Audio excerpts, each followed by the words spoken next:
स्वागत है आपका उत्कर्ष क्लासेज की इस ऑनलाइन क्लास में। दोस्तों, आज हम कल जो शुरू कर चुके बिंदु था, कल जो हमारा प्रकरण हम आरंभ कर चुके थे, उसी को आगे बढ़ाएंगे। कल हम बात कर रहे थे उपसर्ग और प्रत्यय के बारे में। पूर्व की कक्षा में हमने जाना कि उपसर्ग क्या होता है, किसे कहते हैं, इसकी परिभाषा क्या होगी, उपसर्ग और प्रत्यय के जो शब्द हैं वो किस तरीके से बनते हैं। और इस बात को जानने के लिए हम बहुत कुछ तथ्य जान भी चुके थे। हम कल की या पूर्व की जो कक्षा रही थी उसमें अंतिम बात जहां छोड़ी थी वह यह रही थी क्या कि विकार के आधार पर या रूप परिवर्तन के आधार पर है या बदलाव के आधार पर, बस वही ले चलता हूं दोस्तों जहां से हमारी कक्षा कल बंद हुई थी। है क्या विकार रूप परिवर्तन या बदलाव के आधार पर दो प्रकार आए थे नाम, और जैसा कि आप लोगों ने मुझे बताया, एक नाम विकारी है और एक नाम अविकारी है। विकारी क्या होते हैं, अविकारी क्या होते हैं? विकारी वे शब्द हैं जो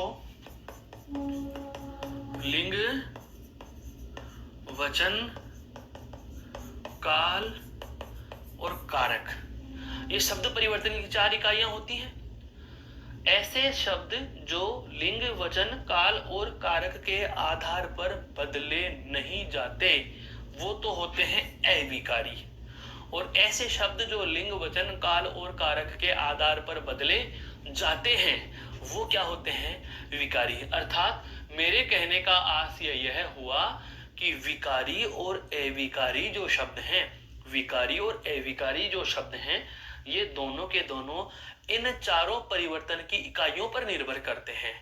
किसी भी शब्द को बदलना हो तो शर्त चार हैं। लिंग के आधार पर बदल दो, या वचन के आधार पर बदल दो, या काल के आधार पर बदल दो, या कारक के आधार पर बदल दो। ऐसा कोई शब्द जो लिंग, वचन, काल और कारक चारों ही शर्तों पर बदल जाए, बदलने वाले, तो वो तो क्या होंगे? विकारी। और नहीं बदले, नहीं बदलने वाले, वो क्या होंगे? अविकारी। बदलने वाले विकारी और नहीं बदलने वाले अविकारी। कल अंतिम में मैंने आपको गृह कार्य दिया था, आपको यह बताने हैं विकारी कौन कौन से हैं।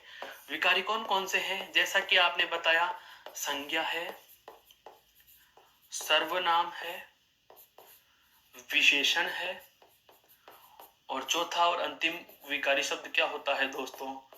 क्रिया। क्या है? क्रिया। अर्थात संज्ञा, सर्वनाम, विशेषण और क्रिया, ये चार हिंदी में आपके क्या होते हैं? विकारी होते हैं। क्या होते हैं? विकारी होते हैं। और चार ही क्या होते हैं? अविकारी होते हैं। कल वाली स्लाइड पर अगर आपको मैं लेकर जाऊं दोस्तों, तो कल जो हमारी बात रही थी अंत में यही थी कि उपसर्ग और प्रत्यय केवल विकारी शब्दों के साथ जोड़े जा सकते हैं। उपसर्ग और प्रत्यय केवल और केवल कैसे शब्दों के साथ जोड़े जा सकते हैं? विकारी शब्दों के साथ। और फिर हम यह जानना चाह रहे हैं कि विकारी शब्द कौन से थे।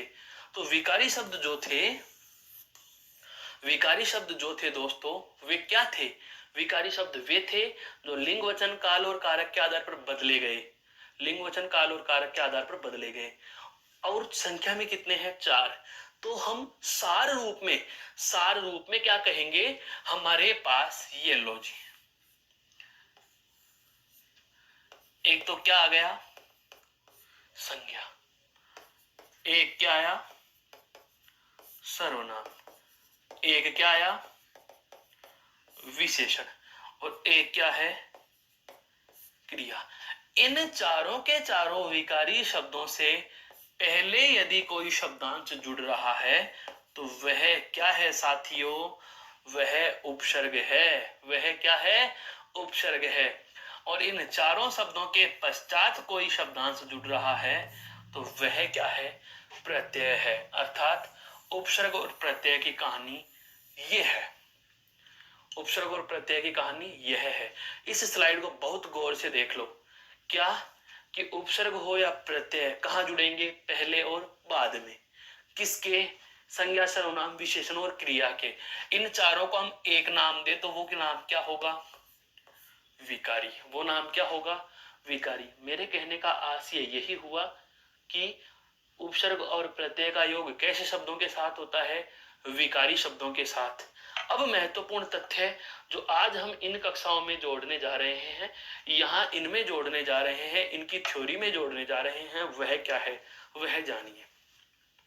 हमें पता चल गया उपसर्ग क्या है, पूर्व में जुड़ने वाला शब्दांश। प्रत्यय क्या है, पश्चात जुड़ने वाला शब्दांश। एक बात। दूसरी बात, स्वयं का कोई अर्थ नहीं होता, दोनों में नहीं होता। स्वयं का कोई अर्थ नहीं होता तो जाहिर सी बात है दोनों का कोई स्वतंत्र प्रयोग भी नहीं होता।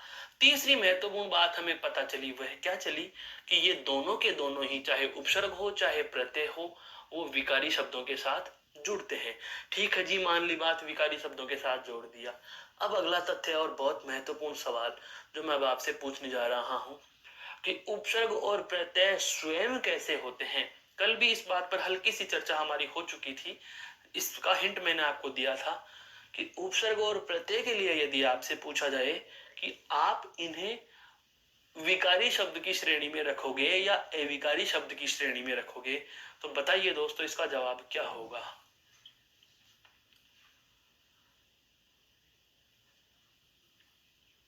अरे भाई, इतना सोचने की जरूरत नहीं है, इसका जवाब आपको पता है। तार्किक बुद्धि का आपको प्रयोग करना है। जब मैं ये कह रहा हूं कि हिंदी में विकारी केवल 4 ही हैं, इनमें कहीं उपसर्ग और प्रत्यय लिखा दिख रहा है क्या आपको? नहीं दिख रहा। तो उपसर्ग और प्रत्यय इसमें नहीं, इसका मतलब विकारी तो है ही नहीं। और जब विकारी नहीं है तो बचा क्या? अविकारी। अब आप कहोगे सर अविकारी भी 4 ही होते हैं। बिल्कुल 4 होते हैं, संबंध बोधक अव्यय, समुच्चय बोधक अव्यय, विस्मयादि बोधक अव्यय और क्रिया विशेषण। ये 4 ही अविकारी होते हैं, 4 ही विकारी होते हैं। अब आप कहोगे कि सर आपने विकारी शब्द भी फिक्स 4 बता दिए, अविकारी शब्द भी फिक्स 4 बता दिए, उपसर्ग और प्रत्यय का कहीं जिक्र किया नहीं, और सवाल ये पूछ बैठे कि इसको विकारी कहें या अविकारी। अरे भाई, होगा क्या? बिल्कुल इसका जवाब है दोस्तों, उपसर्ग और प्रत्यय विकारी और अविकारी के संदर्भ से यदि इनकी तुलना की जाए या विकारी और अविकारी के प्रश्नली में जांच कर इनको यदि परखा जाता है, तो ध्यान रखना ये दोनों के दोनों उपसर्ग और प्रत्यय अव्यय स्वरूप होते हैं। कैसे होते हैं दोस्तों? अव्यय स्वरूप होते हैं।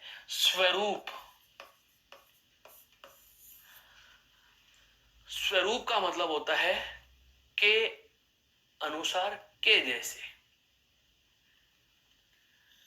के अनुसार के जैसे। बहुत अच्छे से जानो, शब्द बहुत सारगर्भित है हमारे पास है।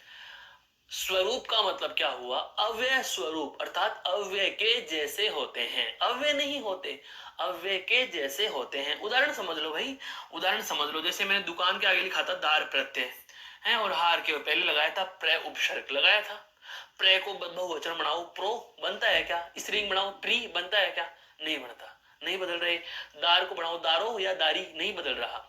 इसका मतलब यह हुआ कि जिस प्रकार से अविकारी शब्दों को या अव्यय शब्दों को लिंग वचन काल कारक के आधार पर परिवर्तित नहीं किया जा सकता, वही वाली बात ध्यान दीजिए। जैसे अविकारी शब्दों को लिंग वचन काल और कारक के आधार पर नहीं बदला जा सकता, विकारी शब्दों को लिंग वचन काल और कारक के आधार पर बदला जा सकता है। तो जो नहीं बदले जा सकते वो कैसे होंगे? वो अविकारी होंगे। और जब आपको इस प्रकार की बात पूछ ली जाए तो तथ्यात्मक जानकारी में हम ध्यान देंगे यहाँ पर। उपसर्ग और प्रत्यय जुड़ते तो कैसे के साथ हैं? विकारी के साथ। जुड़ते तो कैसों के साथ है? विकारी के साथ। लेकिन स्वयं कैसे हैं? स्वयं है अविकारी जैसे। स्वयं कैसे हैं दोस्तों? अविकारी जैसे। तो अब मैं अगला तथ्य लिखने जा रहा हूं। अगला तथ्य मैं लिखूंगा क्या? कि ये अव्यय स्वरूप होते हैं।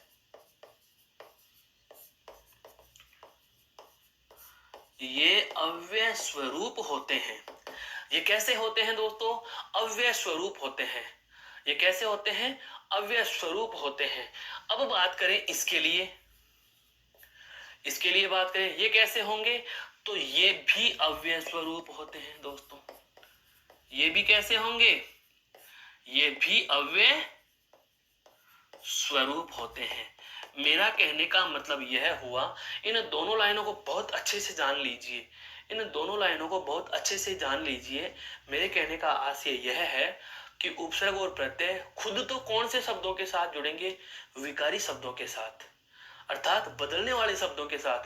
तभी तो ये उनको बदल पाएंगे, क्योंकि वो बदले जा सकते हैं। विकारी का मतलब बदले जाने वाले, तो ये बदले जा सकते हैं, अर्थात ये विकारी शब्दों के साथ जुड़ते हैं।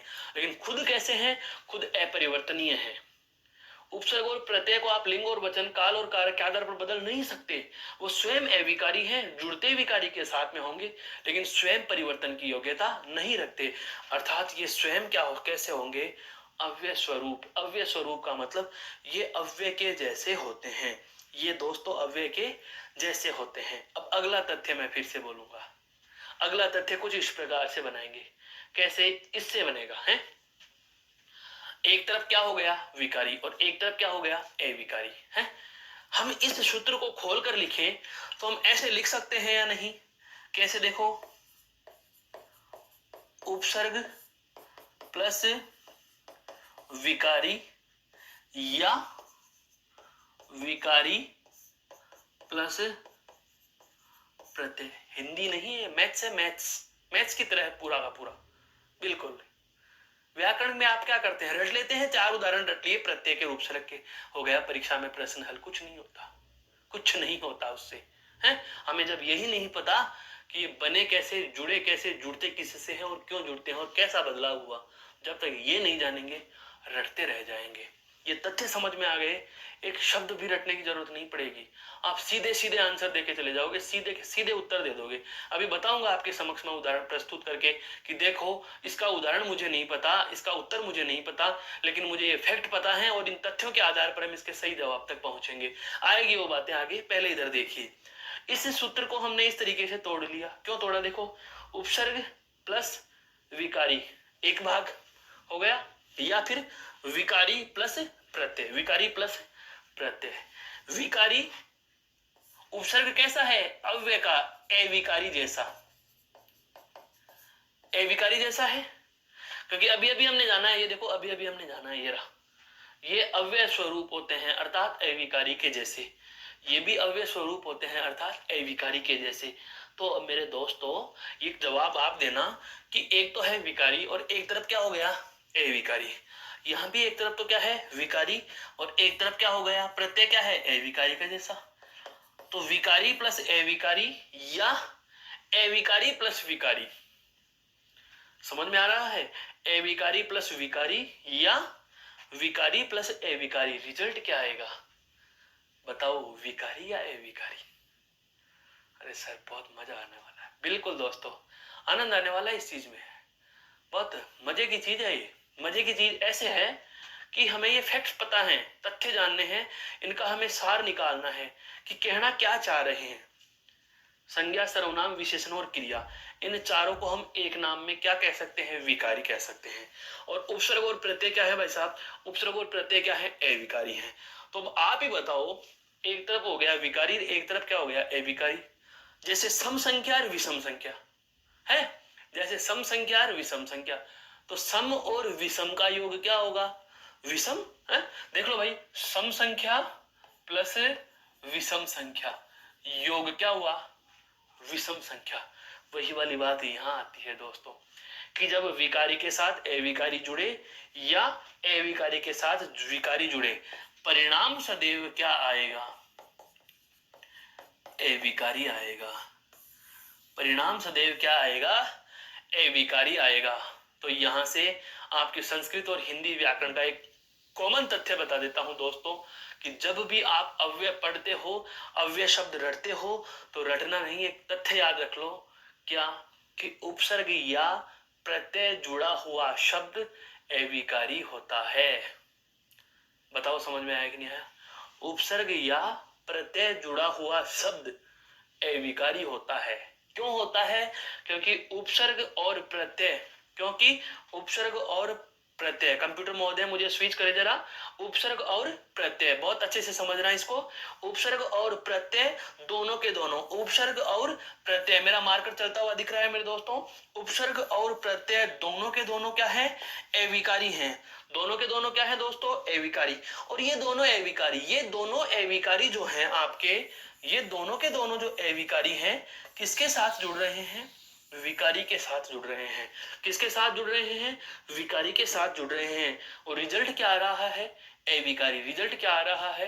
अविकारी। तो फैक्ट क्या निकल गया? तथ्य क्या निकला? इस लाइन का सार क्या निकल के आया दोस्तों? सार यही निकल के आया कि उपसर्ग और प्रत्यय जुड़ा हुआ शब्द क्या होता है? अविकारी होता है, अर्थात अव्यय होता है। क्या होता है? अव्यय होता है। तो अब हम हमारा अगला फैक्ट जो लिखेंगे वह क्या लिख देंगे यहां पर कि इनके योग से बने शब्द हैं, इनके योग से बने शब्द अव्यय होते हैं। अव्यय जैसे हो गए ना, क्योंकि ये खुद अव्यय जैसे हैं, तो जाहिर सी बात है जिससे भी जुड़ जाएंगे उसको भी अपने जैसा ही बना लेंगे। हो गया? इनके योग से बने शब्द क्या होते हैं? अव्यय होते हैं। और यही वाली बात यहां भी लिख देंगे, हैं? इनके योग से बने शब्द, इनके योग से बने शब्द क्या होंगे दोस्तों? इनके योग से बने शब्द अव्यय होते हैं। अरे भाई आनंद आ गया इस बात में। तो इनके योग से बने शब्द क्या होंगे? अव्यय होंगे। और इनके योग से भी बने शब्द क्या होंगे? अव्यय। चाहे उपसर्ग के योग से बने और चाहे वो प्रत्यय के योग से बने। उपसर्ग के योग से बनेगा तो भी अव्यय होगा, प्रत्यय के योग से बनेगा तो भी क्या होगा? अव्यय होगा। और वो क्यों होगा अव्यय, यह बात हम यहाँ जान चुके हैं, बहुत अच्छे से जान चुके। अब बात आ गई क्या? अगला तथ्य हम बनाने शुरू करेंगे यहां से। हमें पता चल गया, पूर्व की कक्षा में जान चुके थे उपसर्ग और प्रत्यय का शाब्दिक विवेचन, उसकी परिभाषा और स्वयं कैसे है। आज हमने जान लिया कि ये खुद कैसे हैं, तो खुद अव्यय जैसे हैं। खुद कैसे हैं? ये अव्यय जैसे हैं। और जिसके साथ जुड़ गए उसको भी अपने जैसा बना लिया, अर्थात उसको भी अव्यय बना दिया, उसको भी अव्यय बना दिया। ये दोनों चीजें समझ में आ गई। तो आप कहोगे कि सर मान लिया, यह भी पता चल गया कि किसके जुड़ते हैं। किसके जुड़ते हैं भाई? देखो विकारी शब्दों के। किसके जुड़ते हैं? विकारी शब्दों के। खुद कैसे हैं? खुद अविकारी है। खुद कैसे हैं? अविकारी है। बनेंगे कैसे? तो बनेंगे अव्यय। बनेंगे क्या? अव्यय। लेकिन सर जुड़ेंगे कैसे? जोड़ भी दिया, लेकिन ये तो बताओ ये जुड़ते कैसे हैं? यही तो कहानी है दोस्तों, यही तो कहानी है कि उपसर्ग और प्रत्यय मान लिया जुड़ते हैं अव्यय शब्दों के साथ या व्यय शब्दों के साथ, तो विकारी या व्यय शब्दों के साथ। खुद कैसे हैं? अव्यय है या अविकारी है। परिणाम कैसा आया? अविकारी या अव्यय आया। लेकिन जुड़ेगा कैसे? अब हम इनका योग पढ़ने जा रहे हैं। तो अगला तथ्य हम अब बनाएंगे। एक बार इस स्लाइड को गौर से देख लीजिए, फिर मैं अगली सीट शुरू करूंगा।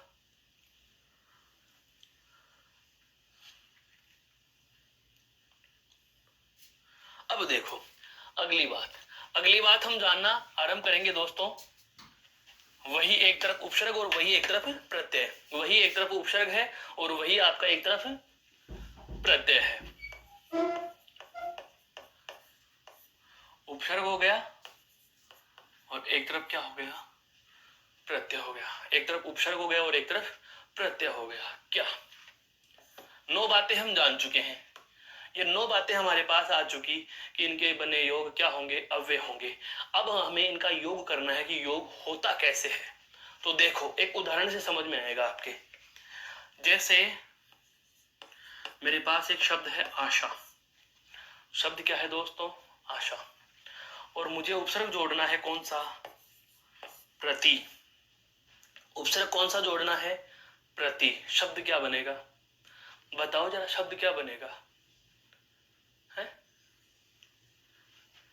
प्र का तो प्र, ते में से यदि स्वर लघु ई बाहर निकाल दिया, इधर क्या है? आ, और आगे क्या लिखा हुआ है? शा। ई के बाद ए समान आ रहा है, तो ई का क्या बना? ये। और ये में आगे क्या जोड़ेंगे? आ। बन गया क्या? या। इधर क्या बचा पड़ा है? प्र और ते आधा, और उसके बाद में क्या है? शा। सबको जोड़ेंगे तो क्या लिखेंगे? प्रत्याशा। क्या लिखेंगे? प्रत्याशा, प्रतीक्षा या इंतजार।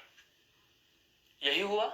इसका मतलब यह है कि आप उपसर्ग का योग करते समय संधि कर सकते हैं या नहीं।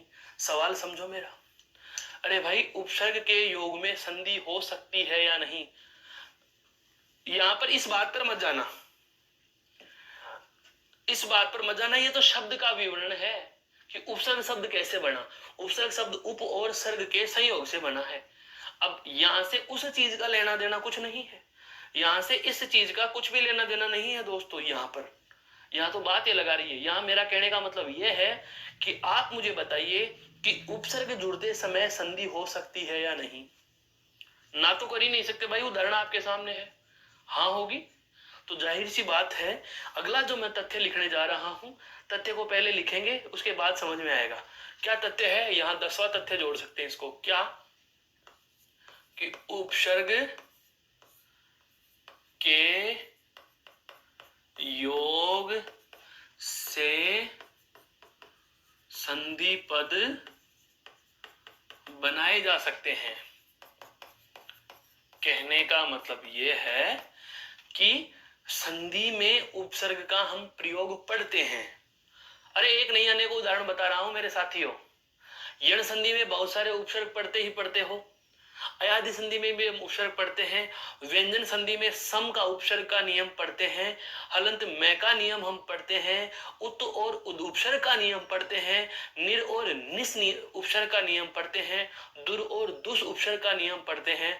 विसर्ग संधि में भी आप नि है और दु है और परि उपसर्ग पढ़ा करते हैं। इसका मतलब यह हुआ कि उपसर्ग के योग से संधि पद बनाए जा सकते हैं। मेरे कहने का सार यह है कि आपको संधि के उदाहरणों में उपसर्ग पूछ सकता है, आपको संधि के उदाहरणों में उपसर्ग पूछ सकता है। इस लाइन का मतलब यह हुआ कि संधि शब्दों में उपसर्ग होते हैं, संधि शब्दों में उपसर्ग होते हैं। उदाहरण समझो, एग्जाम में प्रश्न क्या आता है। प्रश्न पूछ लिया, बताइए राकेश जी, प्रत्याशा शब्द लिखा हुआ है। राकेश जी ने बहुत अच्छे से पढ़ रखा है कि यदि ये व और रे से पहले आधा हो तो संधि यण है, और प्रत्याशा यण संधि का उदाहरण है। रट के गया है साहब। परीक्षा में देखा, प्रत्याशा प्रश्न में लिखा आते उसके दिमाग में यण संधि आ गई, लेकिन प्रश्न संधि का था ही नहीं। भाई प्रश्न तो ये था कि प्रत्याशा शब्द में कौन सा उपसर्ग है। राकेश जी चकवा आ गए। अब यार संधि तो हमने पढ़ी है, उपसर्ग तो नहीं पढ़ा। अरे राकेश जी आपको घबराने की जरूरत नहीं है, मेरे किसी भी मित्र को घबराने की जरूरत नहीं है। अगर आपने संधि पढ़ ली, समझो उपसर्ग हो गया। कैसे हुआ अब देखो, आप इसका संधि विच्छेद क्या करोगे। संधि तो आपको आती है, तो आप कहोगे सर ये लो जी संधि है, ये संधि है ना। तो मेरी एक बात ये याद करो कि उपसर्ग के योग से संधि पद बनाए जा सकते हैं। कहने का आशय यह हुआ कि आपको संधि के उदाहरण उपसर्गों में मिलेंगे और उपसर्गों के उदाहरण संधियों में मिलेंगे। मतलब ये दोनों एक दूसरे से क्या हैं, मौसेरे भाई बहनों की तरह जुड़े हुए हैं दोनों बिंदु। तो अगर आपको प्रत्याशा शब्द देकर के संधि विच्छेद पूछे तो प्रति प्लस आशा बताओगे, और उपसर्ग पूछे तो आशा के तो हमें याद ही क्यों करना, में तो पहले वाले पद का मतलब है, क्योंकि उपसर्ग कहां जुड़ता है, पूर्व में। तो ये क्या हो जाएगा, उपसर्ग हो जाएगा। ये क्या हो जाएगा दोस्तों, उपसर्ग हो जाएगा। कुछ समझ में आया मेरे कहने का मतलब क्या है। मेरे कहने का आशय यह है साथियों कि उपसर्ग के योग से संधि होती है, अर्थात संधि का उदाहरण देकर के संधि नहीं, आपसे उपसर्ग पूछ लेता है और विद्यार्थी यही चकमा खा जाते हैं। उपसर्ग प्रत्याशा शब्द का सही उपसर्ग निकालिए और यही आपको ए विकल्प मिल जाता है। अब आपको ये वाली बात यदि याद नहीं, कौन सी, कि उपसर्ग संधियों में चलते हैं या संधियां उपसर्ग में चलती हैं, तो जाहिर सी बात है इस विकल्प को आप काट दोगे। क्यों, क्योंकि आपको पता है कि ये तो इसका संधि विच्छेद है, उपसर्ग थोड़ी है। यही समझोगे आप इसको अलग पढ़ लोगे, जबकि मैं कह रहा हूं ये दोनों जुड़ के पढ़ रहे हैं और आपने इनको अलग अलग पढ़ लिया कि उपसर्ग चीज न्यारी होएगी और प्रत्यय चीज अलग होएगी। अरे भाई अगर अलग अलग होएगी तो ये बता कि इनको आप जोड़ करके कोई और रूप तो दे नहीं सकते, प्रत्याशा तो प्रत्याशा ही बनेगा। मेरे कहने का आशय यह हुआ कि जब प्रति प्लस आशा का योग होगा तो आप इसे संपूर्ण पद के रूप में तो कहो तो यह इसका संधि विच्छेद है। उपसर्ग पूछे तो केवल आधा बताना है, प्रति को बोल करके कह सकते हो कि ये इसका उपसर्ग है। और ये कब कहेगा विद्यार्थी, जब उसको ये पता होगा कि उपसर्ग के योग से संधि पद बनाए जा सकते हैं। अब मेरा सवाल है आपसे, क्या प्रत्यय के योग से भी संधि पद बनाए जा सकते हैं। मतलब यह है कि जैसे कि आपने किसी शब्द का संधि विच्छेद करके पहला पद उपसर्ग निकाल दिया, क्या आप ऐसे ही किसी शब्द का संधि विच्छेद करके अंतिम पद को प्रत्यय निकाल सकते हो क्या? मेरा कहने का मतलब यह हुआ कि संधि का उदाहरण देकर के आपको उपसर्ग पूछता है और पूछ सकता है, तो क्या संधि का उदाहरण देकर के प्रत्यय पूछ सकता है या पूछेगा? नहीं दोस्तों, ध्यान रखना, यही एक सबसे मोटा अंतर और पहला अंतर आ रहा है इन दोनों बिंदुओं में। इससे पहले देखो सारी बातें समान लिखी, स्वतंत्र प्रयोग नहीं होता, स्वतंत्र प्रयोग नहीं होता, ये पहले जुड़ रहे हैं, ये बाद में जुड़ रहे हैं, ये जुड़ के अर्थ देंगे, ये भी जुड़ के अर्थ देंगे, ये विकारी शब्दों के साथ जुड़ता है, ये भी विकारी शब्दों के साथ जुड़ता है, स्वयं अव्यय जैसा, स्वयं अव्यय जैसा, बना हुआ योग से बना शब्द अव्यय होता है, योग से बना शब्द अव्यय होता है। और देख लो, ये पहले जुड़कर उसके अर्थ को प्रभावित करते हैं, बाद में जुड़कर अर्थ को प्रभावित करते हैं, शब्द नहीं शब्दांश होते हैं, शब्द नहीं शब्दांश होते हैं, स्वतंत्र अर्थ नहीं होता, स्वतंत्र अर्थ नहीं होता, सारी बातें समान। अंतर पहला, और अब लिखने जा रहा हूं वो अंतर क्या लिखा है मैंने, कि उपसर्ग के योग से संधि पद बनाए जा सकते हैं, लेकिन प्रत्यय के योग से संधि पदों का निर्माण नहीं किया जा सकता। हम यहां पर क्या लिखेंगे, प्रत्यय के योग से संधि पदों का निर्माण नहीं किया जा सकता। प्रत्यय के योग से संधि पदों का निर्माण नहीं किया जा सकता है। अब समझ में आया क्या? मेरे कहने का आशय यह है कि आपको कोई भी शब्द देकर के प्रत्यय नहीं पूछ सकता, संधि का उदाहरण देकर के उपसर्ग पूछता है, पूछेगा, लेकिन संधि का उदाहरण देकर के प्रत्यय नहीं पूछता है, नहीं पूछेगा। यह बात आपको एनसीईआरटी की पुस्तक में लिखी हुई मिल जाएगी। इतने सारे तथ्यों में केवल ये एक तथ्य ऐसा है जो आपको एनसीईआरटी में लिखा हुआ भी मिल जाएगा कि प्रत्यय, क्योंकि आपके जैसे पावक पौधन अक्स आ रहा है, आप सोच रहे हो अक तो प्रत्यय है, बिल्कुल अक प्रत्यय है, बिल्कुल अक प्रत्यय है, लेकिन एनसीईआरटी इस बात को सार्थकता से स्वीकार करती है कि अपवाद स्वरूप एक दो शब्दों में नियम लग जाए, हट जाए, वो अलग बात है। मूल रूप से, कॉमन रूप से, सामान्यकरण का एक नियम यही है कि प्रत्यय के योग में संधि नहीं होती। ये एज इट इज लिखा हुआ है एनसीईआरटी में। समझ में आया मेरे दोस्तों? अब आ गई बात यह तो संधि की, अब आ गई बात यह तो संधि की।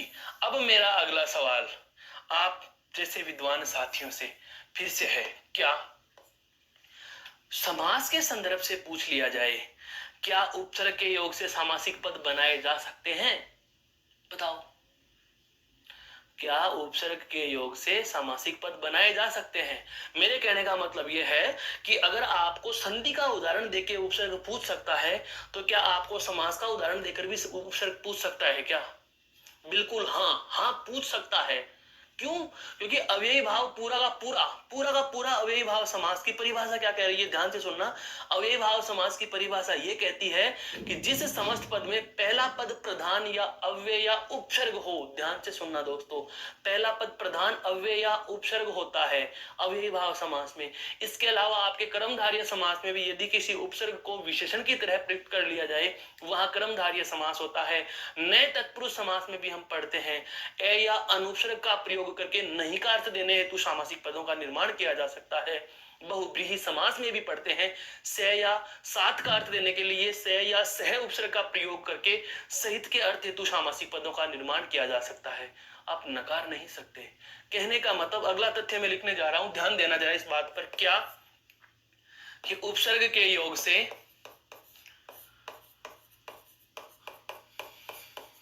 दोस्तों रटने वाली हिंदी नहीं पढ़ाता हूं मैं, रटने वाली हिंदी आपको पढ़ाएंगे भी नहीं, समझना है, कंसेप्ट समझ में आ जाना चाहिए है।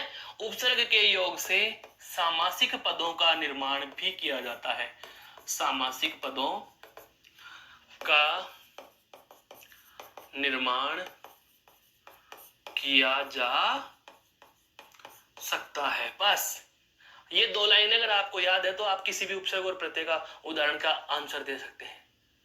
हम गलती कहां करते हैं? अगर आपको ये लिखा हुआ मिल गया, देख समझना, अगर आपको ये लिखा हुआ मिल रहा है प्रतिकार, अरे आप तो इतना पढ़ के जा रहे हो, कोई एक लाइन नहीं पढ़ेगा वही दे देगा इसका जवाब। तो प्रतिकार में उपसर्ग क्या है उसको खुद को ही पता है, प्रति और कार, ये लो जी, ये तो सभी बता देंगे, फिर पढ़ने वाले में और नहीं पढ़ने वाले में अंतर भी तो करना है।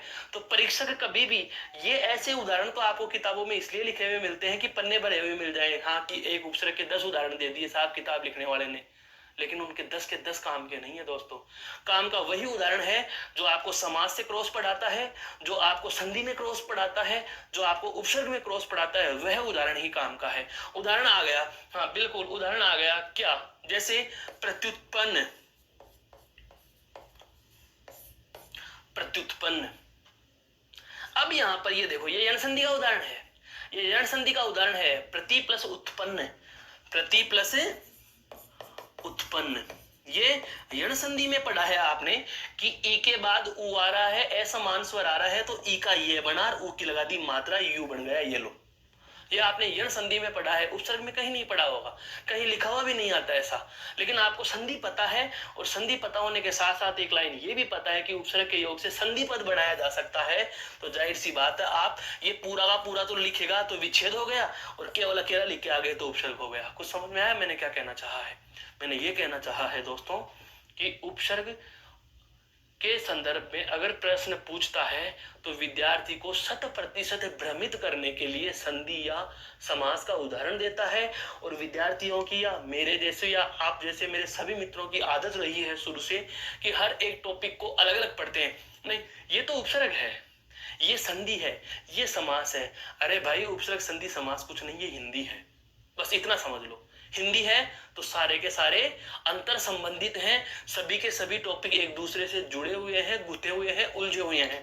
तो यह चीज आपको सदैव याद रखने की है, क्या कि उपसर्ग के योग से संधि पद भी बनता है, तो उपसर्ग के योग से सामासिक पदों का निर्माण भी किया जा सकता है। और सामासिक पदों के निर्माण में भी मैंने आपको एक नहीं अनेकों उदाहरण गिना दिए, जैसे कि आपका पूरा का पूरा अव्ययी भाव समास, पुनः सुन लीजिए, पूरा अव्ययी भाव समास उपसर्ग पर आधारित है। कर्मधारय समास में भी बहुत सारे उपसर्ग जोड़ करके विशेषण का अर्थ निकाला जाता है और कर्मधारय समास बनाया जाता है, जैसे सुपुत्र, कुपुत्र, सपूत, सतमार्ग, सत्परामर्श, ऐसे वाले शब्द। न तत्पुरुष समास, नहीं का अर्थ देने के लिए ए या अन उपसर्ग जोड़कर सामासिक पदों का निर्माण किया जाता है। तो तत्पुरुष समास के अन्य 4 भेदों में न तत्पुरुष पढ़ते हैं, न तत्पुरुष, असत्य, अनचाहा, अनदेखा, अनजान, अचूक, इस प्रकार के शब्द हैं। और एक आता है बहुब्रीहि समास के विशेष तथ्य में हम पढ़ते हैं, साथ या सहित का अर्थ देने हेतु स या सह उपसर्ग के योग से जिन सामासिक पदों का निर्माण किया जाता है वे आपके बहुब्रीहि समास में गिने जाते हैं। तो सार रूप में कहें तो सार रूप में उपसर्ग के योग से सामासिक पदों का निर्माण किया जा सकता है। अब आऊंगा मैं प्रत्यय पर। देखो, प्रत्यय के योग में संधि नहीं होती, बिल्कुल नहीं होती, एक भी नहीं होगी। क्लियर हो गई बात? दूसरी बात, दूसरा महत्वपूर्ण तथ्य है, क्या प्रत्यय के योग में समास भी नहीं होते? बताओ, प्रत्यय के योग में समास होते हैं या नहीं? हाँ या ना? होते हैं, होते हैं दोस्तों। याद करिए वो ऐतिहासिक पल जब मैंने आपको अव्ययी भाव समास में एक चीज बताई थी कि एक तो होता है नाम पद पूर्व अव्ययी भाव समास, एक होता है अव्यय पद पूर्व अव्ययी भाव समास।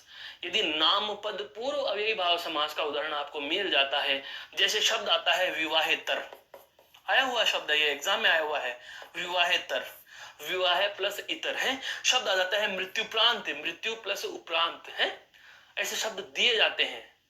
बिल्कुल, पाठोप्रांत, पाठांतर्गत, पाठ प्लस अंतर्गत, ऐसे शब्द आ गए।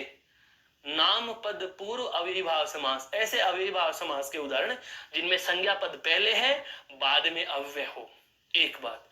दूसरी बात, याद करिए दोस्तों, एक समास का नाम लिखने में जा रहा हूं, उपपद तत्पुरुष समास, उपपद तत्पुरुष समास। दोस्तों, ऐसे तथ्य छुपा करके भी आपका टॉपिक पूरा करवाया जा सकता था। उत्कर्ष को चुना है ना, बहुत सोच के चुना है ना, यही वजह है कि ये मिल रहा है आपको, है। उपपद तत्पुरुष समास, तत्पुरुष समास के 4 अन्य भेद पढ़ते हैं। कौन कौन से पढ़ते हैं?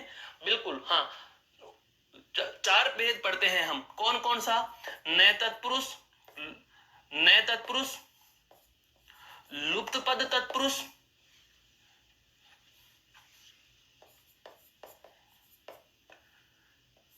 उपपद तत्पुरुष पढ़ते हैं। उपपद तत्पुरुष, तो ये उपपद तत्पुरुष होता है, इसमें प्रत्यय वाले उदाहरण आते हैं। किसके आते हैं? प्रत्यय के उदाहरण।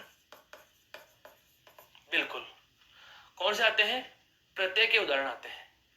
प्रत्यय के उदाहरण कैसे आते हैं? प्रत्यय के उदाहरण जैसे खग, राजनीतिज्ञ है, सर्वज्ञ। इसके लिए कहा यही जाता है कि वे प्रत्यय जो भाषा में स्वतंत्र प्रयुक्त नहीं होते, उनका प्रयोग करके कुछ सामासिक पदों का निर्माण किया जाता है, तो वे उपपद तत्पुरुष समास में गिने जाते हैं। किसमें गिने जाते हैं? उपपद तत्पुरुष समास में गिने जाते हैं। ये लो, इसका मतलब कैसे सामासिक पद बनाया मैंने? प्रत्यय लगा करके बनाया। कैसे बनाया? प्रत्यय लगा करके बनाया। यह वाली बात मैंने जोर डालकर इसलिए बताई है कि विद्यार्थी को यह पता चल चुका है कि उपसर्ग के योग से संधि पद बनता है, लेकिन प्रत्यय के योग से संधि पद नहीं बनता। तो कहीं ऐसा न समझ बैठे कि उपसर्ग के योग से सामासिक पद बनते हैं, लेकिन प्रत्यय के योग से सामासिक पद भी नहीं बनता। ये नहीं मानना है दोस्तों। प्रत्यय के योग से भी सामासिक पद बनाए जा सकते हैं, आपके सामने बन रहे हैं। उदाहरण दिया है मैंने आपको, है। तो अब इसका एक तथ्य जो लिखेंगे वह कैसे बनेगा?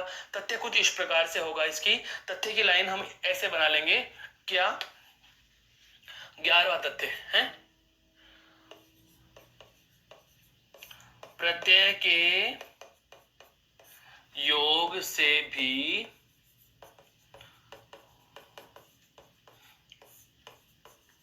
सामासिक पद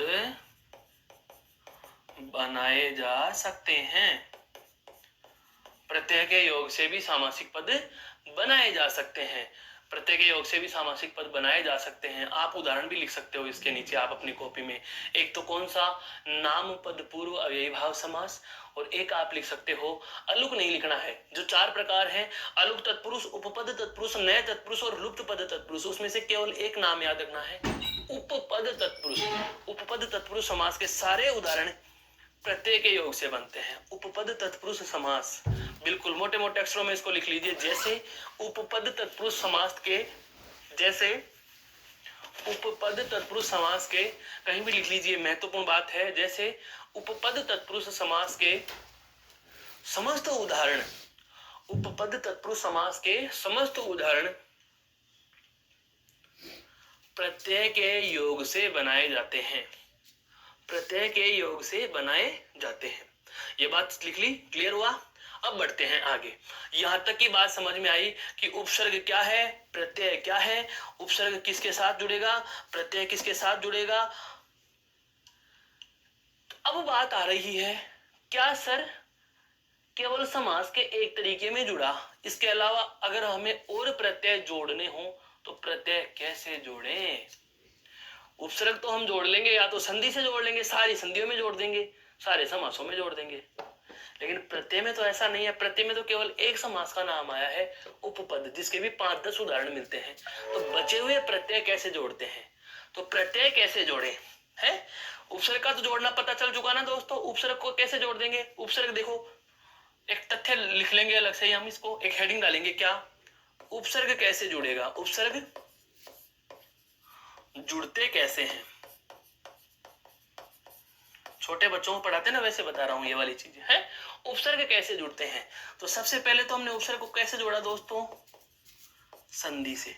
सबसे पहले तो कैसे जोड़ लिया? संधि से जुड़ रहा है। दूसरा किससे जोड़ लिया? समास से। किससे जोड़ लिया? समास से। संधि से जोड़ा, समास से जोड़ा। और नंबर 3, जब संधि समास कुछ नहीं होता, वो संयोग से भी जोड़ देते हैं।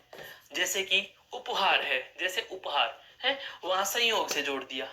अब बात आते हैं प्रत्यय कैसे जुड़ते हैं। प्रत्यय कैसे जुड़ते हैं, उपसर्ग जुड़ते कैसे हैं, और अब मैं लिखूंगा प्रत्यय जुड़ते कैसे हैं। क्या लिखेंगे?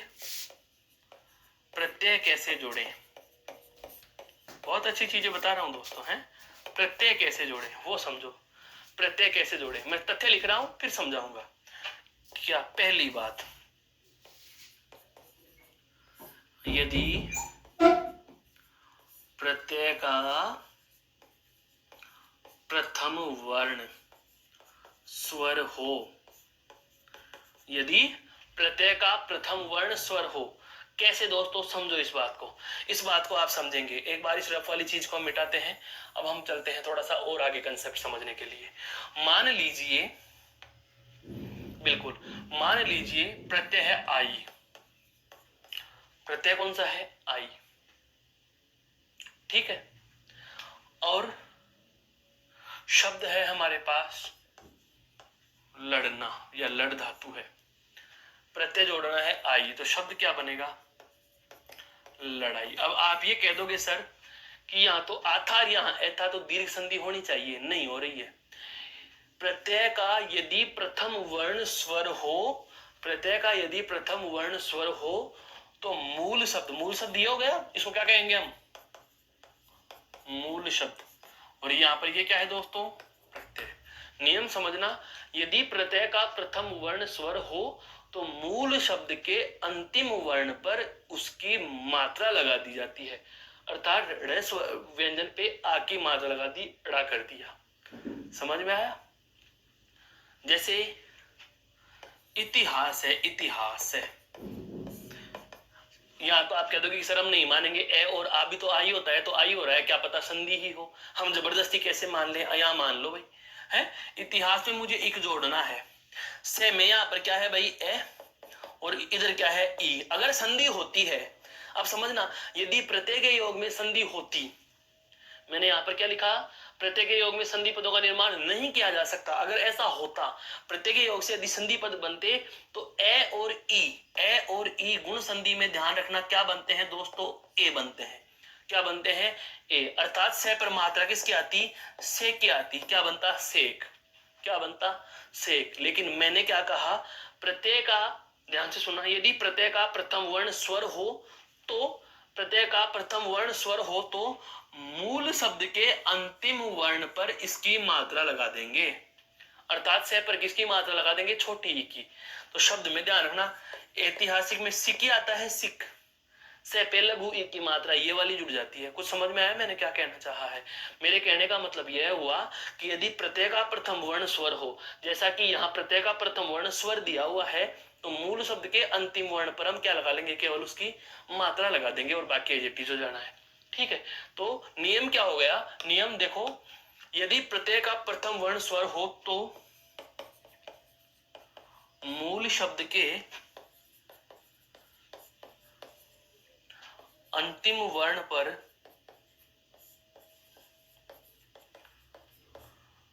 उसकी मात्रा लगा दी जाती है, उसकी मात्रा लगाकर जोड़ते हैं।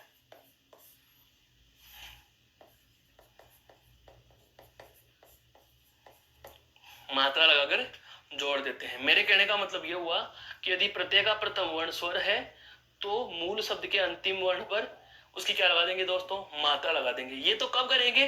जब स्वर हो। जब क्या हो? ये स्वर हो। और यदि व्यंजन आ जाए, देखो जैसे फल और आगे है वाला। फल एक खाद्य वस्तु का नाम है, वाला प्रत्यय जोड़ूंगा और नया शब्द बन गया फल वाला। यह एक व्यक्ति का परिचय हो गया। इसको भी ले का ले लिखा और वा का वा लिखा। समझ में आ गया होगा मैं क्या कहना चाह रहा हूं? कि यदि प्रत्यय का प्रथम वर्ण स्वर हो तो मूल शब्द के अंतिम पर इसकी मात्रा लगा देंगे, और यदि प्रत्यय का प्रथम वर्ण व्यंजन हो, यदि प्रत्यय का प्रथम वर्ण व्यंजन हो तो मूल शब्द के साथ उसे संयोग की तरह लिख देते हैं। पास में ले आओ और लिख दो, पास में ले आओ और लिख दो। आपने क्या किया? यहाँ पर हमने ले और वा के बीच में जो ये योग का चिन्ह था इसको हटा दिया और इनको हम पास में लाकर लिख दिए। कुछ समझ में आया? तो हम इसका तथ्य कुछ इस प्रकार से लिख देंगे। क्या? दूसरी महत्वपूर्ण बात दोस्तों, दूसरी महत्वपूर्ण बात क्या आ जाएगी कि यदि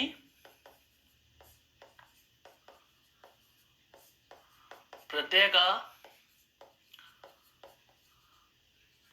प्रथम वर्ण, यदि प्रत्यय का प्रथम वर्ण व्यंजन हो, यदि प्रत्यय का प्रथम वर्ण व्यंजन हो तो, यदि प्रत्यय का प्रथम वर्ण व्यंजन हो तो मूल शब्द के साथ, मूल शब्द के साथ संयोग की तरह, मूल शब्द के साथ संयोग की तरह लिख देंगे। मूल शब्द के साथ कैसे लिख देंगे दोस्तों? उसको हम संयोग की तरह लिख देंगे, उसे मूल शब्द के साथ संयोग की तरह लिख देंगे। मेरे कहने का आशय यही हुआ कि जब आपको ऐसा दे दिया जाए कि प्रत्यय का प्रथम वर्ण क्या है, स्वर है। प्रत्यय का प्रथम वर्ण क्या है, स्वर है, और मूल शब्द के साथ इसे जोड़ना हो तो आप अंतिम पर क्या लगा दोगे, मात्रा। अंतिम पर क्या लगा दोगे, मात्रा, और उसे संधि की तरह जोड़ देंगे। उसे संधि की तरह नहीं बल्कि मात्रा लगाकर लिख देंगे। और यदि व्यंजन मिल जाए तो आप उसमें संयोग कर देना। व्यंजन में तो संयोग से और स्वर में मात्रा से। तो यह आपका उपसर्ग और प्रत्यय का क्या हो गया दोस्तों, योग हो गया। तो हमारे पास अब तक 3 स्लाइडें बन चुकी हैं महत्वपूर्ण महत्वपूर्ण। एक बार मैं इन तीनों पर समग्र रूप से एक साथ प्रकाश डालना चाहूंगा। तो बातें कुछ इस प्रकार से होंगी कि सबसे पहले आपको उपसर्ग और प्रत्यय का हमने आज क्या पढ़ना आरंभ कर दिया था, पूर्व की कक्षा से ही तुलनात्मक अध्ययन पढ़ना आरंभ किया था। पूर्व की कक्षा से हमने इसका तुलनात्मक अध्ययन पढ़ना आरंभ कर दिया। प्रकार तो बात अब आएगी, प्रकार की बात तो दोस्तों अब आएगी। प्रकार और प्रश्न क्या होते हैं, कैसे पूछे जाते हैं, उनकी चर्चा तो हम बाद में करेंगे। पहले ये तो समझ लो कि ये है क्या चीज है।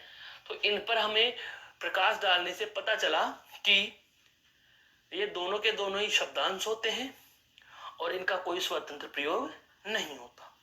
इनका कोई स्वतंत्र प्रयोग नहीं होता। दूसरी महत्वपूर्ण बात चली कि ये स्वतंत्र प्रयोग नहीं होता, स्वतंत्र इनका अर्थ नहीं होता, और ये सदैव कैसे शब्दों के साथ जुड़ते हैं, विकारी शब्दों के साथ। चाहे वो उपसर्ग हो चाहे वो प्रत्यय हो, सदैव ही विकारी शब्दों के साथ जुड़ते हैं। और विकारी शब्दों के साथ जुड़ने के बाद उपसर्ग किसी विकारी के पहले लिख देने के बाद अपना अर्थ देता है, तो प्रत्यय किसी विकारी शब्द के बाद में लिखने के बाद अपना अर्थ देते हैं। स्वयं कैसे होते हैं, तो स्वयं ये अव्यय के जैसे होते हैं। स्वयं कैसे होते हैं, ये अव्यय के जैसे होते हैं। कहने का मतलब उपसर्ग जो है वह खुद भी अव्यय के जैसा है, और प्रत्यय है वह खुद भी कैसा है दोस्तों, वह भी अव्यय के जैसा है। उसके बाद हम बात करें कि ये दोनों जुड़ने के बाद जो बनने वाला शब्द है वह बनने वाला शब्द कैसा होगा, तो इनके योग से बनने वाला शब्द, चाहे वो उपसर्ग के योग से बने चाहे वो प्रत्यय के योग से बने। जैसे पूर्व में 2018 में एक परीक्षा में पूछ भी लिया गया था कि प्रत्यय के योग से बना शब्द क्या था, तो वही वाली बात आती है कि प्रत्यय के योग से बने चाहे उपसर्ग के योग से बने, प्रत्यय और उपसर्ग योग लगा हुआ शब्द सदैव अव्यय होता है। क्या होता है, अव्यय होता है, अर्थात आप उसे अविकारी शब्द कहोगे। क्या कहोगे दोस्तों, उसे आप अविकारी कहोगे। उसके बाद हमने एक दूसरी महत्वपूर्ण बात और जानी जो आज की कक्षा के महत्वपूर्ण बिंदुओं में से एक है। क्या, कि उपसर्ग के योग से संधि पद बनाए जा सकते हैं उपसर्ग के योग से संधि पद बनाए जा सकते हैं, और प्रत्यय के योग से संधि पद नहीं बनाए जा सकते। इन दोनों में अंतर करने वाला बिंदु आ गया। फिर दोनों की समानता वाला बिंदु आया, क्या, उपसर्ग के योग से सामासिक पदों का निर्माण हो सकता है, तो प्रत्यय के योग से भी सामासिक पदों का निर्माण हो सकता है। फिर हम बात करें कि उपसर्ग कैसे जुड़ेंगे, तो संधि से भी जुड़ रहा है, समास से भी जुड़ रहा है, और आपका संयोग से भी जुड़ रहा है। लेकिन अगर आपसे पूछ लिया जाए कि प्रत्यय कैसे जोड़े, तो प्रत्यय का यदि प्रथम वर्ण स्वर हो तो मूल शब्द के अंतिम वर्ण पर क्या लगा दी जाएगी दोस्तों, मात्रा लगा दी जाएगी। और यदि प्रत्यय का प्रथम वर्ण व्यंजन हो तो हम उसे किस तरीके से जोड़ देंगे, तो उसे हम संयोग की तरह जोड़ देते हैं। कैसे जोड़ देते हैं दोस्तों, संयोग की तरह जोड़ देते हैं। यहाँ तक की बात समझ में आ गई क्या, यहाँ तक की बात क्लियर हो गई। अब हम चलते हैं, एक बार इस स्लाइड को गौर से देख लीजिए, फिर हम चलेंगे अब उपसर्ग और प्रत्यय के प्रकार की कहानी पर।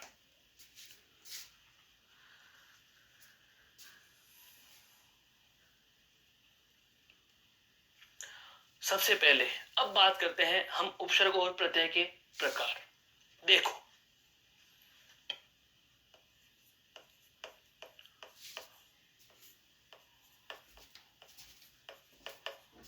उपसर्ग के प्रकार, और एक तरफ मैं ले लूंगा क्या, प्रत्यय के प्रकार। एक तरफ तो ले लिए उपसर्ग के प्रकार और एक तरफ ले लेंगे प्रत्यय के प्रकार। ये भी जानो ये क्या चीज है, ये कहानी क्या है पूरी की पूरी। हम हिंदी में देखो, सबसे पहले हम पढ़ते हैं संस्कृत या मूल भाषा के उपसर्ग। हिंदी में हम सबसे पहले क्या पढ़ते हैं दोस्तों? मूल भाषा या संस्कृत के उपसर्ग पढ़ते हैं। और मूल भाषा या संस्कृत के उपसर्ग कितने पढ़े जाते हैं? 22 पढ़े जाते हैं। कितने पढ़े जाते हैं दोस्तों? 22 पढ़े जाते हैं। एक बात। दूसरी बात, हिंदी के उपसर्ग भी कितने पढ़ते हैं हम? तो हिंदी के उपसर्ग भी हम कितने पढ़ लेते हैं? 22। कितने पढ़ लेते हैं? 22। यदा कदा हमें 24 भी मिल जाते हैं, यदा कदा हमें 24 भी मिल जाते हैं, 23 नहीं मिलते, 24 मिल जाते हैं। ठीक है, हिंदी के उपसर्ग भी कितने पढ़ लेते हैं? 22।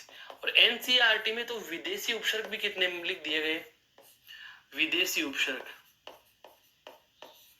ये भी कितने लिख दिए गए दोस्तों? 22। कितने लिख दिए गए? 22। अब बात आती है, सर क्या ये संख्या काम की है? ये कभी काम की नहीं है। ये संख्या आपको कतई याद नहीं रखनी है कि कितने होते हैं, कतई याद नहीं रखनी है। अभी मैं बताऊंगा प्रश्न कैसे पूछा जाता है। बात करें यदि उपसर्ग में प्रश्नों की, बिल्कुल समझ लो ढंग से। यदि आपसे पूछ लिया जाए कि उपसर्ग का प्रश्न कैसे पूछा जाता है, तो हमारे हिंदी में मोस्टली 3 प्रकार से उपसर्ग के प्रश्न पूछे जा सकते हैं। कितने प्रकार के प्रश्न पूछे जाते हैं? 3 प्रकार के प्रश्न। प्रकार की बात करें, समझो देखो, उदाहरणों पे मैं बाद में आऊंगा, पहले जो कहानी समझाना चाह रहा हूं वो समझो। प्रश्न प्रकार की बात करें, सबसे पहला प्रश्न पूछता है क्या? विकारी, अर्थात मूल शब्द छांटो। कोई भी हमें उपसर्ग दिया हुआ, उपसर्ग लगा हुआ पद दे देता है और क्या पूछ लेता है दोस्तों? उपसर्ग बताओ, वो मूल शब्द बताओ। तो सदैव याद रखना है, उपसर्ग में मूल शब्द जो बचेगा वह क्या बचेगा? विकारी बचेगा। और ये बात दावे के साथ क्यों कह रहे हो? क्योंकि आपको ये पता है कि उपसर्गों का योग केवल विकारी शब्दों के साथ होता है, प्रत्यय का भी केवल किसके साथ होता है? विकारी शब्दों के साथ। इनका प्रयोग केवल विकारी शब्दों के पूर्व में किया जाता है। इसका मतलब पहले प्रकार के प्रश्न का जवाब तो हमें पता चल गया सर। क्या पता चला? कि यदि पूछा जाए प्रश्न के प्रकारों में, ऐसे ही पूछते हैं जैसे अभी मैंने आपको कहा था, है प्रत्याशा दे दिया। प्रत्याशा में दिए गए शब्द में मूल शब्द छांट कर लिखिए। तो मूल शब्द छांटना आपको नहीं आया, आपको तो उसकी संधि विच्छेद पता है, प्रतियोग आशा। अब आपको संधि विच्छेद पता होने के साथ साथ ये बात भी पता है कि उपसर्ग पहले जुड़ता है और मूल शब्द बाद में आएगा। तो पहले है तो प्रति तो उपसर्ग हो गया और मूल शब्द क्या हो गया? आशा। तो मूल शब्द क्या होता है? विकारी होता है। अर्थात आप देख लेंगे हमारे विकल्प में संज्ञा, सर्वनाम, विशेषण या क्रिया में से कोई न कोई दिया गया शब्द ही।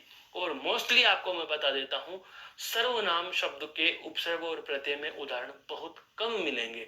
सर्वनाम शब्द के उपसर्ग और प्रत्यय में उदाहरण बहुत कम मिलेंगे। हाँ, आपको संज्ञा से, विशेषण से और क्रिया से, उपसर्ग और प्रत्यय के योग से बने शब्द खूब देखने को मिलते हैं। तो आप इस बात का विशेष ध्यान रखेंगे क्या कि प्रश्न प्रकार में पहला जो हमें मूल शब्द का प्रश्न पूछा जाता है उसका जवाब सदैव क्या होगा? विकारी शब्द होगा। क्या होगा? विकारी शब्द होगा। दूसरा प्रकार क्या होगा? संधि पद दे दिया जाएगा। क्या? संधि पद दे सकता है। क्या दे सकता है दोस्तों? संधि का कोई भी उदाहरण दे देगा और संधि पद करके आपसे प्रश्न पूछ ले, मूल शब्द या उपसर्ग, तो उस समय क्या करना है? आपको विच्छेद करना है। क्या करना है? विच्छेद करना है दोस्तों। अगर संधि पद देकर के प्रश्न पूछता है तो चाहे मूल शब्द पूछे और चाहे उपसर्ग पूछे, देखो यहाँ पर विकारी शब्द देगा तो संधि वाला भी आ सकता है और संयोग का भी आ सकता है। मूल शब्द में तो आपको पहले वाले को तो देखना ही नहीं, लेकिन हो सकता है संधि पद देकर के आपको ये पूछ ले कि इसका मूल शब्द छांटिए क्या है या प्रत्यय छांटिए क्या है, तो आपको क्या कर लेना? उसका विच्छेद करना है। क्या करना है? विच्छेद करना है। जब हम उदाहरणों पे आएंगे ना, तो इन तीनों जो तरीके बता रहा हूं, इन तीनों तरीकों से आपके समस्त प्रश्न हल हो जाएंगे। तो विकारी के साथ में तो मूल शब्द आ सकता है, संधि पद दे करके पूछे तो आप क्या कर लोगे, विच्छेद कर लोगे। और तीसरा और वर्तमान की परंपराओं के अनुसार जो चला आ रहा महत्वपूर्ण प्रश्न है वर्तमान के परिप्रेक्ष्य में, वर्तमान के संदर्भ से जिस प्रश्न पर आपको सबसे ज्यादा ध्यान रखना है, या मैं ये कह सकता हूं कि वर्तमान में जिस प्रश्न की संभावनाएं सबसे ज्यादा बनती है केवल उपसर्ग में, तो केवल उपसर्ग में आपको किस प्रकार का प्रश्न देकर के भ्रमित करेगा, वह आएगा एकाधिक उपसर्ग का पद, एकाधिक उपसर्ग के पद।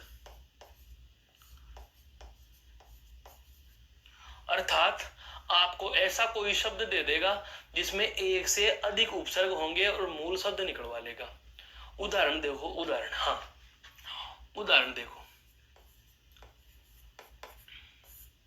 शब्द दे दिया व्यवहार है, शब्द क्या दे दिया, व्यवहार।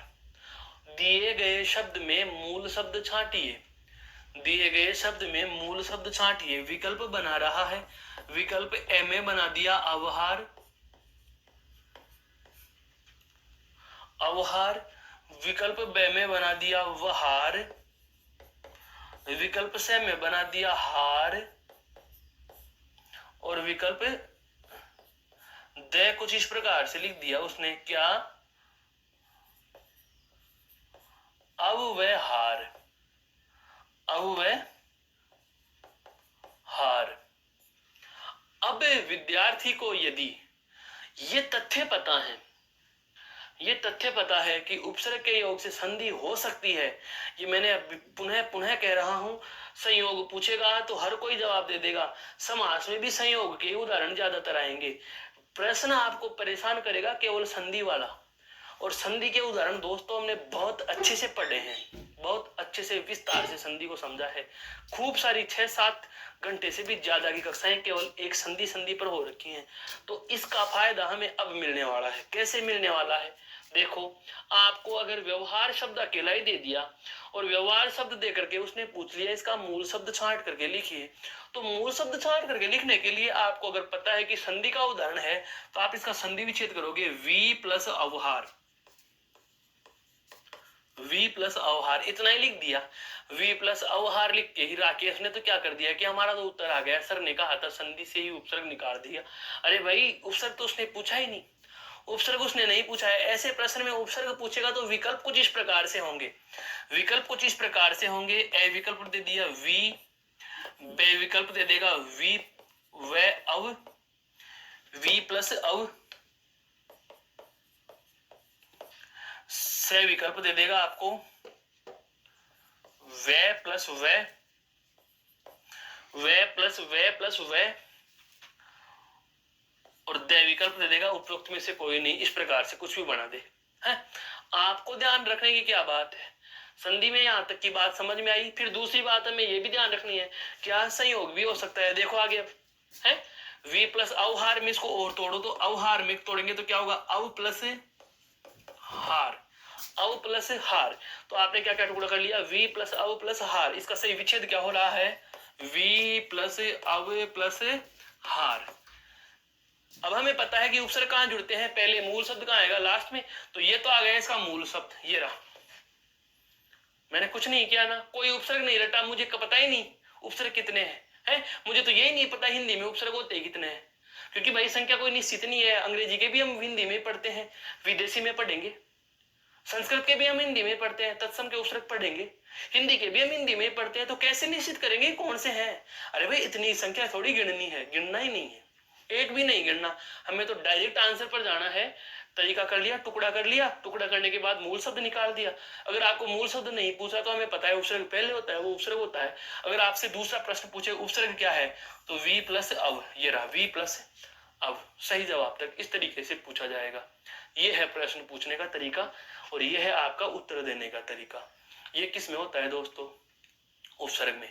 अब बात आएगी इसके उदाहरणों की, तो एक एक उदाहरण के एक एक प्रकार के 20-20, 30-30 उदाहरण आपको पीडीएफ के रूप में नोट्स में आपको अपने ऐप में मिल ही जाएंगे, इसमें कोई दो राय नहीं है।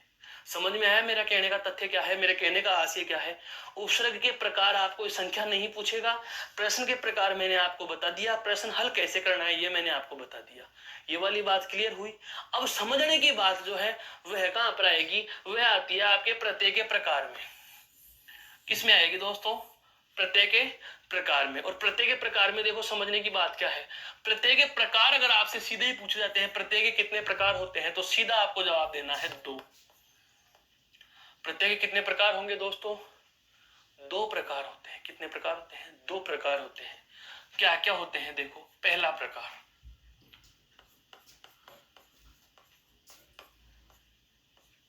तद्धित प्रत्यय। प्रत्यय के प्रकार कितने होते हैं, 2 प्रकार होते हैं। पहला कौन सा होता है, तद्धित प्रत्यय, और दूसरा होता है दोस्तों कृत प्रत्यय। दूसरा क्या होता है दोस्तों, कृत प्रत्यय। मेरे कहने का आशय यह है कि अगर आपको प्रत्यय के प्रकारों का प्रश्न पूछे, अगर आपसे प्रत्यय के प्रकार का प्रश्न पूछ लिया जाए तो आप पहला प्रत्यय का प्रकार तो क्या बताओगे, तद्धित, और प्रत्यय का दूसरा प्रकार क्या बताओगे, कृत प्रत्यय। अब तद्धित क्या होता है, कृत क्या होता है, यह है जानने की कहानी, यह है समझने वाली बातें। यहां से हमारी जो चर्चा होगी वह महत्वपूर्ण बनाएगी अपने आप के कालांश को, वह महत्वपूर्ण बनाएगी अपने आप के प्रकरण को। और ये वाली बात केवल और केवल उसी विद्यार्थी के, उसी मेरे विद्वान दोस्त के समझ में आएगी जिसके ये लाइन समझ में आ रखी है। कौन सी लाइन समझ में आ रखी है, यह लाइन कि इनका प्रयोग केवल विकारी शब्दों के साथ होता है। यह लाइन अगर आपके जहन में है तो आप इस लाइन में कोई संदेह नहीं करोगे। अब जो हमारी कहानी शुरू होने जा रही है, अब हम जिस वर्णन पर प्रकाश डालने जा रहे हैं, अब हम जिस प्रकार के वृतांत का विस्तार प्राप्त करने जा रहे हैं, वह हमारी कहानी कहां से शुरू होगी दोस्तों, प्रत्यय के प्रकार से शुरू होगी। कहां से होगी, प्रत्यय के प्रकार से। सबसे छोटा प्रश्न आपसे पूछता है क्या, कि प्रत्यय के प्रकार कितने होते हैं, तो आपको सीधा सा जवाब देना है 2। बहुत बार हुआ है, बढ़िया बढ़िया मेरे विद्वान विदूषक या विदुषी बहनों से हुआ है ये, क्या कि उनको प्रत्यय के प्रकार पूछ लेते हैं और वे वहां पर गच्चा खा देते हैं, क्योंकि उन्होंने खूब पढ़ा है कि ये कृतवाचक है, ये तद्धितवाचक है, ये कर्ता बोधक है, ये कर्ण बोधक है, लेकिन यहाँ पता नहीं चलता कि वास्तव में प्रकार कितने हैं। तो प्रत्यय के प्रकार पूछे बेसिक सा प्रश्न, तो जवाब कितना आएगा दोस्तों, 2 प्रकार आएगा। कितना आएगा दोस्तों, 2 प्रकार आएगा। तो कल हम अगली कक्षा में जो हमारी वार्ता शुरू होगी वह हम करेंगे प्रत्यय के प्रकार से। तब तक के लिए आप इस बिंदु को आराम से, इस उपसर्ग के उदाहरणों को देखिए, इससे संबंधित प्रश्नों को देखिए। कहीं कोई शंका समस्या रहे तो आप कमेंट करके बेझिझक मुझे पूछ सकते हैं। तब तक के लिए आपका धन्यवाद। जय हिंद, जय भारत। धन्यवाद दोस्तों।